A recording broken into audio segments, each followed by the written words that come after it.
So you testified earlier this week in Arizona about election fraud. Do you think this matter will ultimately be decided by the Supreme Court, or will it be up to state legislators to take control here if they don't feel that the final vote tallies are legitimate? Well, the problem with most of the state legislators, whether they're Democrats or Republican, in my opinion, when you start looking at the data and the analysis that I've done now in Arizona, in Michigan, and in Georgia, where we also filed an affidavit, in Massachusetts, where we found in my own election these serious anomalies. So what you find is there is a feature in these voting systems called the weighted race feature. Both of the establishment parties, the GOP establishment and the Democrat establishment, have all been profiting from this weighted race feature. And, to your earlier point, I don't think any of them, whether it's the state legislators, particularly in a place like Michigan, you have to understand the state legislators don't really, in some ways, don't care what is happening with the president because they're running their own little operations in those states. So as long as they can maintain power, they don't really care whether Trump wins or loses, or in many ways, they will actually cut the president short and sell out their own interests, or sell out, for their own interests to Biden. And I think that's when we look at what happened in Michigan and Arizona and in Georgia, you find that the GOP establishment, in my opinion, because as you go high Republican, you get low Trump.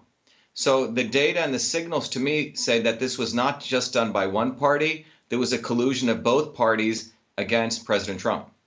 And talk to me more about the weighted voting system that you testified on Monday about, that perhaps a Biden ballot may have been counted as 1.3 votes and a Trump ballot may have only been counted as 7/10 of a vote. Talk to me more about the numbers. Well, look, today's my birthday, and my parents left India because, thank you. The reason, and on this day, 50 years ago, my parents left India. We came from a system called a caste system in India, and one of the reasons my parents came here was the United States had a rule of law, and we had one person, one vote, which has been a long journey of human suffrage. What you see that has happened in America over the last 30, 40 years with the development of these electronic voting systems, there's a feature, a documented feature in these systems, not something that's not unknown, that's called a weighted race feature. That's what it's called. You can look at the 2002 Diebold manual. It's called a weighted race feature. What that means is how many ever votes were, coming in, people who actually voted, the number of people, let's say that's X, and the number of votes that were cast should be equal, right? Well, it turns out that's not true because these systems can multiply people's votes by a factor, a weight. So just like at one point, Dred Scott and the 3/5 compromise, a slave was considered 3/5 of a vote. What we found in Massachusetts was I was 2/3. My voters were reduced to 2/3. In the case, what we're finding in Michigan is President Trump's votes were reduced to 7/10 of a vote.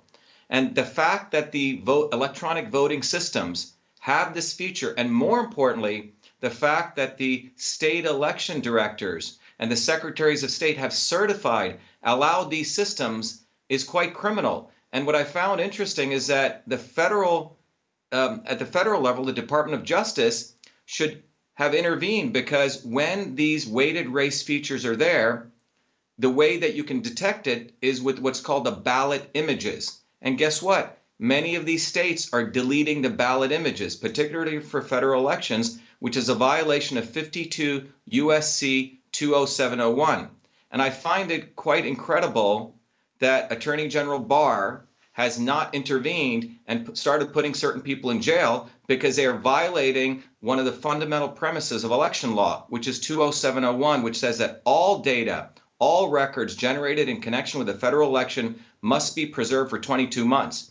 In Massachusetts, what we found in many of these other states, these state election directors are turning off a feature which is in those systems to save all ballot images. Those ballot images are the evidence that can show that the weighted race feature was turned on and used. What we are doing is we're finding the data. We have to use a lot of mathematical techniques, and we're seeing these anomalies, like in Arizona, that President Trump's votes were taken away at 7/10. For me here in Massachusetts, 2/3. In Georgia, we found out in the affidavit I filed for Sidney Powell and Lynn Wood in that case that it was 1.22, that the votes were increased for the opponent. But the fact that the weighted race feature exists in modern electronic voting systems demands that the courts, and that's what we're asking for the federal court in Massachusetts, and I think the Supreme Court should step in and say, wait a minute, This is a land of one person, one vote. And if we don't address that in modern times, we don't have democracy anymore in the United States.